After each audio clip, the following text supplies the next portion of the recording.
Hey folks, it's Declan Kenyon with the Transition Living Real Estate team.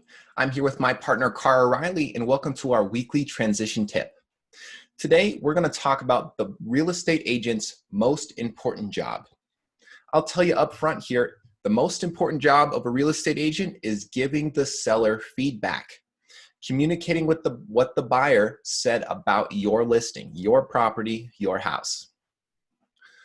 First thing I'll point out here is as far as communication goes, we want to explain when we list the property, we will go over things that the buyer might object to. So we want to walk through with buyer eyes. What will the buyer see when they walk through the property?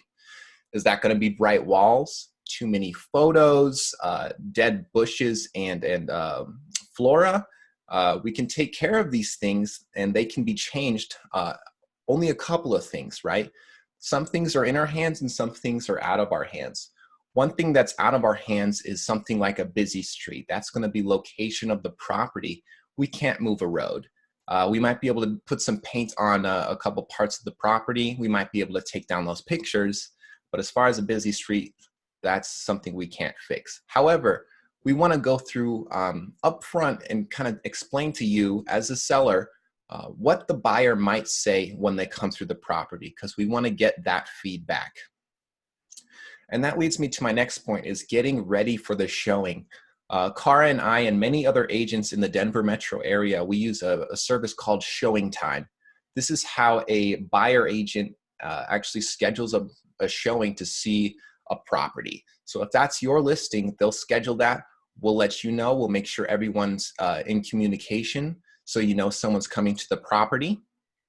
And once they do, what we can do is actually give directions. So that's either take your shoes off, leave the lights on, keep the blinds closed or open. That's really up to you, and we will communicate with you as our client to make sure we get those directions correct. I'll hand it off to Carra, and she'll talk a little more in depth about feedback. Thanks, Declan. Yes, all the years experience and all the things that we do on social media and marketing and flyers, we know that you as a seller, when someone comes in your house, what did they say? That is the most important job that we have. And here's what happens. We set these showings. Declan described Showingtime as the showing service. And what will happen is you determine how you get notified. We can text you, we can email you, they can call you. If you have pets, what are the pets supposed to be, where they're supposed to be. And then it will all come together. Now what we do is we're included on a text.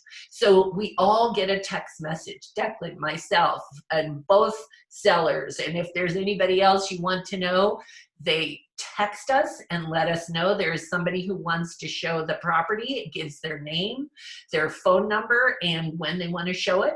And you, the seller, have the right to say yes or no.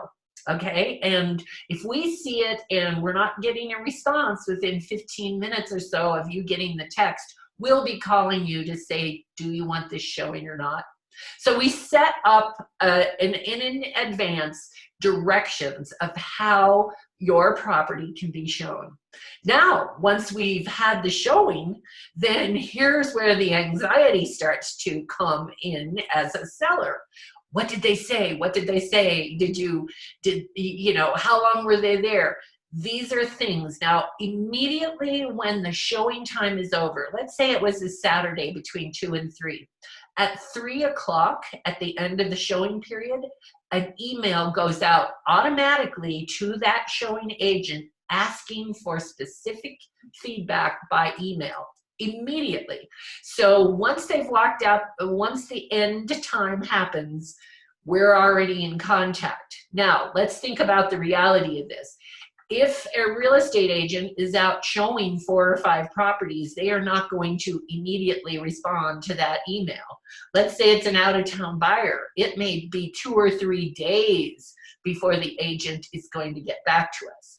Now, the next day, another email will go out. We usually give the agent about 24 hours to answer us as to what the buyer's feedback was. Then we start to call. Declan and I will then call because they're not responding to the email. So I want to set this bar of expectation that it may take us a couple days, but we know this is our most important job. So if you're listing your house with us, we've got it. And then we keep on them for a few days. Sometimes we'll never get a feedback, and that'll be a bummer, and you're going to be mad and we're going to be mad, but it happens. But if the realtor has a buyer that's interested in your house, when they get back in the car, they're dialing our number.